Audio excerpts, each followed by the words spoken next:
May mala pork barrel umanong sistema sa mga proyekto ng DPWH at ayon sa report ng PCIJ, isa si Congressman Sandro Marcos sa may pinakamalaking parte. Sagot naman ng Malacanang, handang magpa-lifestyle check ang presidential son. Live mula sa TV5 Media Center, nangunguna sa balita si News 5 Palace correspondent Maricel Alili. Maricel, una sa lahat, ano ba itong mala pork barrel scheme na tinutukoy ng PCIJ? Di ba't nung pandineklarang illegal ng Supreme Court ang pork barrel?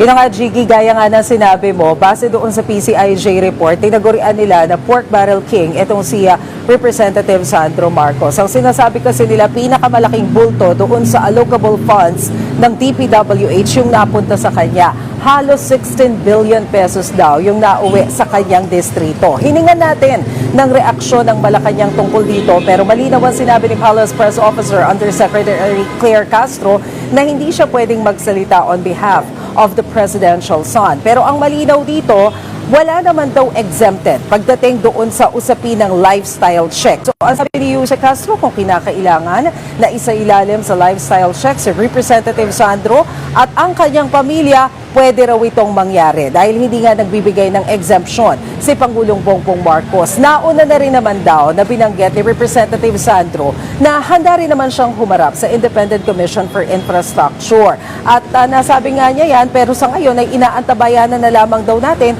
kung kailan yung ibibigay na eksaktong petsa o schedule ng ICI para makapagbigay din ng testimonya at maimbestigahan. Ito si Congressman Sandro. Jiggy? Maricel, sa ibang issue na flag ng COA, 14 million pesos na uncollected receivables ng OP umano. Anong detalye nito at anong paliwanag ng Malacanang?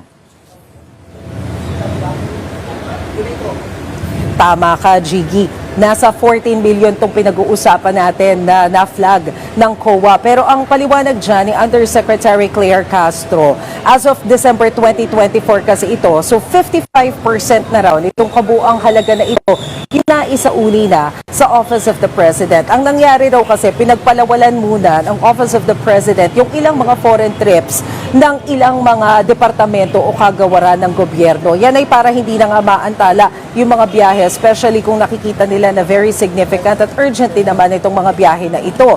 Pero sa ngayon daw ay nagpakalat na rin daw ang Office of the President ng mga demand letters dito sa mga binanggit na departamento o kagawaran ng COA nang sa gayon ay maibalik na sa Office of the President yung pondo, yung pera nila.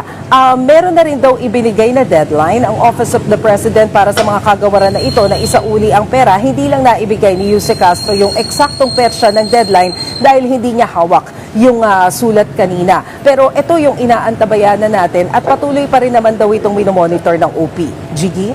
Anong pahayag ng Malacanang kaugnay ng sinabi ni Congressman Kiko Barzaga na may kinalaman ng Pangulo sa pagsuspende sa kanya?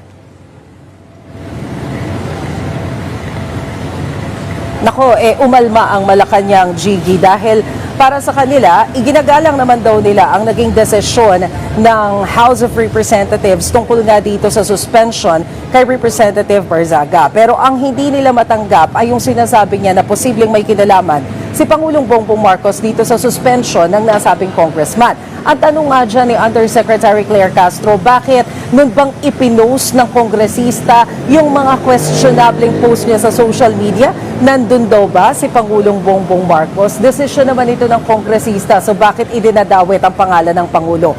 Pakinggan natin ang sinabi ni Jose Castro. Hindi naman kasama ang Pangulo nung ito'y pinost. At yung mga sinasabi niya, mga umanong disinformation laban sa AFP. Sa ating nakikita rito, ginagamit lamang ang pangalan ni Pangulong Marcos Jr. para ma-justify ang kanyang mga ginagawang disinformation.